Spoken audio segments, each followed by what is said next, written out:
அஸ்ஸலாமு அலைக்கும். இது நெய்யும் எண்ணெயும் ஒன்றா கலந்து ஊற்றுறேன். ஏன்னா நெய் பேட்டரில் நெய் முடிவாகுது, அதனால் அதில் கொஞ்சம் எண்ணெய் ஊற்றிக்கிட்டேன்.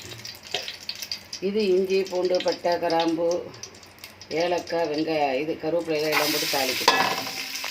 எண்ணெய் இது தக்காளி பழம் பீன்ஸு கேரட்டு இது இன்னும் 2 பேக்கெட்டுக்குள்ளே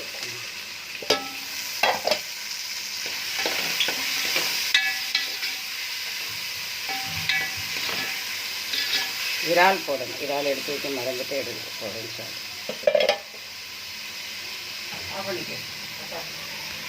பண்ணிக்கிட்டீங்கன்னா 2 பெரிய இறால் போடுறேன்.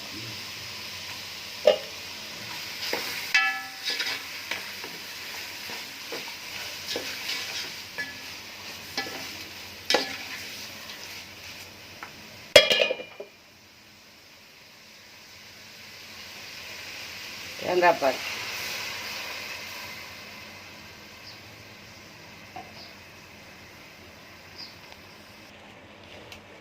கொதிச்சுட்டு 2 பட்டில் சேமியாவை போடணும். இறால் வெங்காயம் சின்ன வெங்காயம் தக்காளி பீன்ஸு கேரட்டு கருவேப்பிலையில் ஒரே ஒரு பச்சை மிளகாய் முழுசாக போட்டேன். வெட்டி போட்ட பைமைக்கு காரம் கொடுமே. அதுக்கப்புறம் நம்ம வீட்டு மசாலா உப்பு தேங்காய் பால் நெய்யும் எண்ணெயுமா ஊற்றி தாளித்தேன். நெய் டப்பா கடைசியாக இருந்ததில் கொஞ்சம் எண்ணெயை ஊற்றி குளிக்கி விட்டு தேய்ச்சி இருந்து விட்டுட்டேன். அதை போட்டு தோண்டிக்கிட்டு கிடக்குற பெரிய வேலை. கொஞ்சம் ஒரு சுற்று கொதித்த உடனே ஆஃப் பண்ணு. சேமியா 2 பட்டில் 5 ஸ்டார் சேமியா. 5 ஸ்டார் சேமியா எப்போவுமே நல்லா இருக்கும். Famous company. நாங்கள் சின்ன பிள்ளையாக இருக்கும்போது சேமியா வரும் பெரிய கன்றாவி மாவு. இது நியூஸ் பேப்பரில் அதில் மாவு கலந்ததாக இருக்கும். அப்போ அதுக்கு பிறகு இதாக வந்துடு.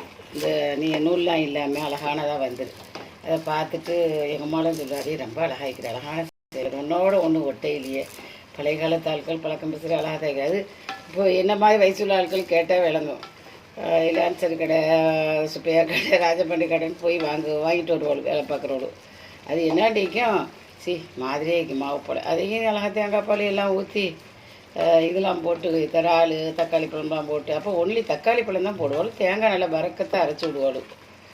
அரைச்சி விட்டு அதையும் போட்டு ருசியாக தான். ஆனால் இது வந்த மாதிரி எங்கள் அம்மா சொல்லுவாள், அடையே என்ன அழகாய்க்கிற மாவுலாம் இல்லாமல் நல்லா ஒத்தையாக இருக்கிறேன் வந்தேன். இப்போ இதை விட ஆனால் எனக்கு இது என்ன கெப்பாசிட்டியான விலை கூடன இது வந்தாலும் எனக்கு இந்த 10 ரூபா 5 ஸ்டார் போடுறது ரொம்ப பிடிக்கும். இதுவும் அவ்வளோ ஒட்டாது. அதில் உருந்தாப்பில் அழகாய்க்கும்.